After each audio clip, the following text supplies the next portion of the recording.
Bapa kami yang ada di surga, Allah yang senantiasa ada di kehidupan kami umat manusia. Kami percaya di setiap kehidupan umat manusia ada rencangan Tuhan yang indah bagi setiap kami dalam kasih, cinta, damai, kehidupan yang abadi bersama Yesus Kristus yang adalah Tuhan dan Juru Selamat kami. Kami percaya di setiap kuasa Tuhan ada hal yang menyempurnakan hidup kami dalam kasih sayang Tuhan, berpaut pada iman yang sejati di dalam Yesus, dan tetap memelihara kehidupan kami dalam kebaikan, kasih, dan juga cinta-Mu. Tetaplah kami ingin menjadi pelaku-pelaku firman, tetaplah kami ingin menjauhi menjauhi segala perbuatan yang tidak berkenan di hadapan-Mu. Kami ingin dikuduskan setiap hari, baik tubuh, jiwa, roh kami. Hindari kami dari segala macam kejahatan, dan biarlah hidup kami berkenan kepada-Mu.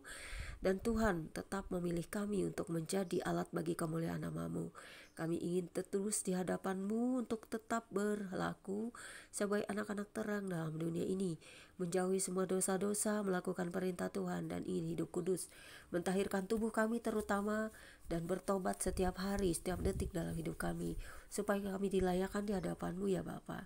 Dalam nama Yesus Kristus dan Roh Kudus, bekerjalah untuk hikmat firman-Mu, agar kami mengerti, memahami, dan melakukannya. Terima kasih Bapa di surga, haleluya, amin.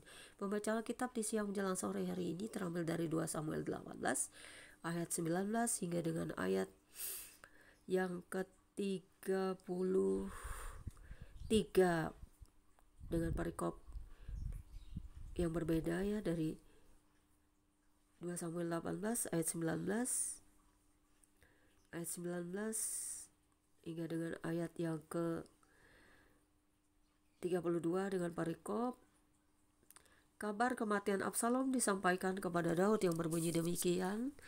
Kemudian berkatalah Ahimaas bin Zadok,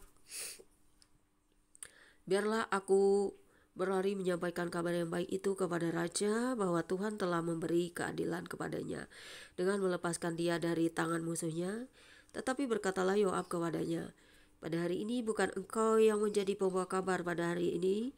Pada hari lain boleh engkau yang menyampaikan kabar, tetapi pada hari ini kau tidak akan menyampaikan kabar, karena anak raja sudah mati. Lalu berkatalah Yoab kepada seorang Etiopia, pergilah, beritahukanlah kepada raja apa yang kau lihat. Orang Etiopia itu sujud menyembah kepada Yoab, lalu berlari pergi. Tetapi berkatalah sekali lagi Ahimaas bin Zadok kepada Yoab, apapun yang terjadi, izinkanlah juga aku berlari pergi menyusul orang Etiopia itu. Tetapi kata Yoab, mengapa juga engkau mau berlari pergi, anakku? Apakah engkau membawa kabar yang menguntungkanmu? Jawabnya, apapun yang terjadi, aku mau berlari pergi. Lalu berkatalah Yoab kepadanya, kalau demikian larilah.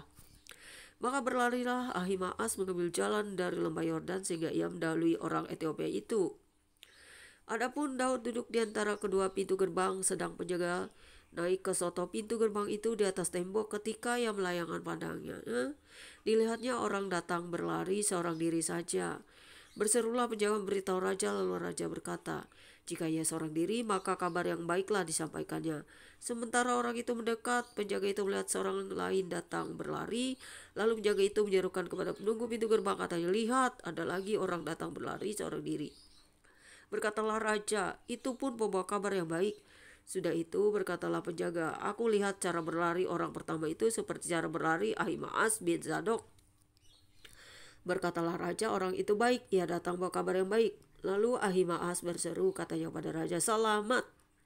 Kemudian sujudlah ia menyembah kepada raja dengan mukanya ke tanah, serta berkata, terpujilah Tuhan Allahmu yang telah menyerahkan orang-orang yang menggerakkan tangannya melawan tuanku raja. Lalu bertanyalah raja, selamatkah Absalom orang muda itu? Jawab Ahimaas, aku melihat keributan yang besar ketika Yoab menyuruh pergi hamba raja hambamu ini, tetapi aku tidak tahu apa itu.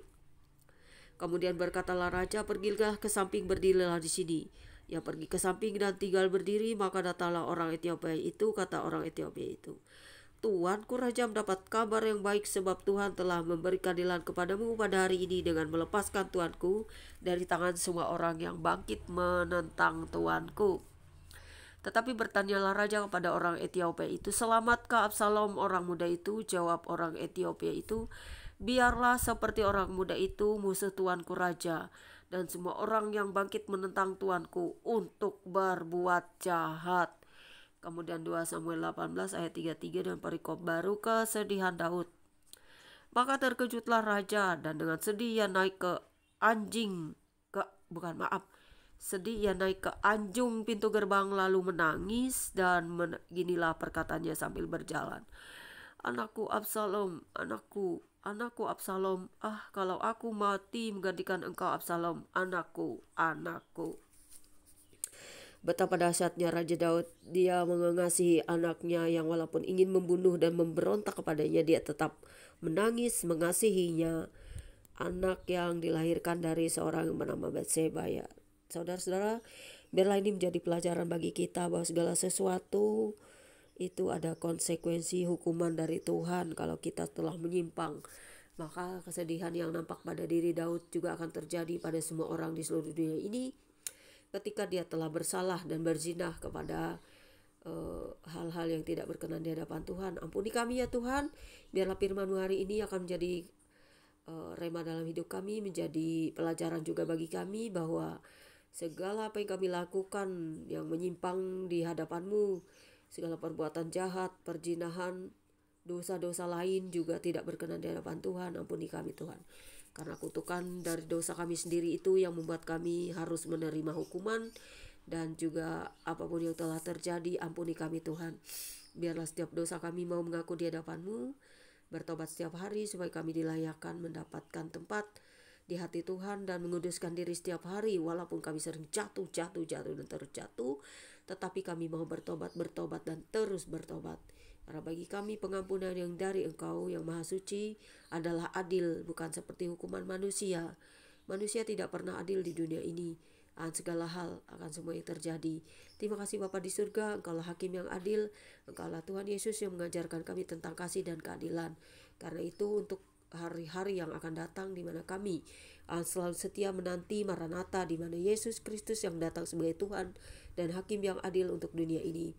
Terima kasih Tuhan Yesus, layakkan kami terus setiap hari untuk membaca Alkitab, untuk mendengarkannya, menjadikan rema dalam hidup kami, supaya kami dapat menjadi pelaku-pelaku firman untuk selalu hidup dalam kekudusan, walaupun kami tidak bisa sesempurna itu Tuhan, karena kami masih terbuat dari daging, tetapi kami mau hidup terus dalam keadaan di mana kami berhikmat, memiliki talenta, roh, dan jiwa yang mengerti segala sesuatu, agar kami dapat hidup di dunia ini dengan baik dan benar, dan mempunyai hikmat dan juga kuasa-kuasa yang untuk bisa melakukan sesuatu dan bisa mengerti segala sesuatu, serta bisa melakukan segala sesuatu dengan hikmat, bukan hanya menjadi pendengar saja, tetapi kami akan melakukan firman-Mu, karena setiap orang yang di dalam Tuhan pasti diberkati untuk mengerti segala sesuatu, memahami jalan-jalan hidup orang benar. Amin.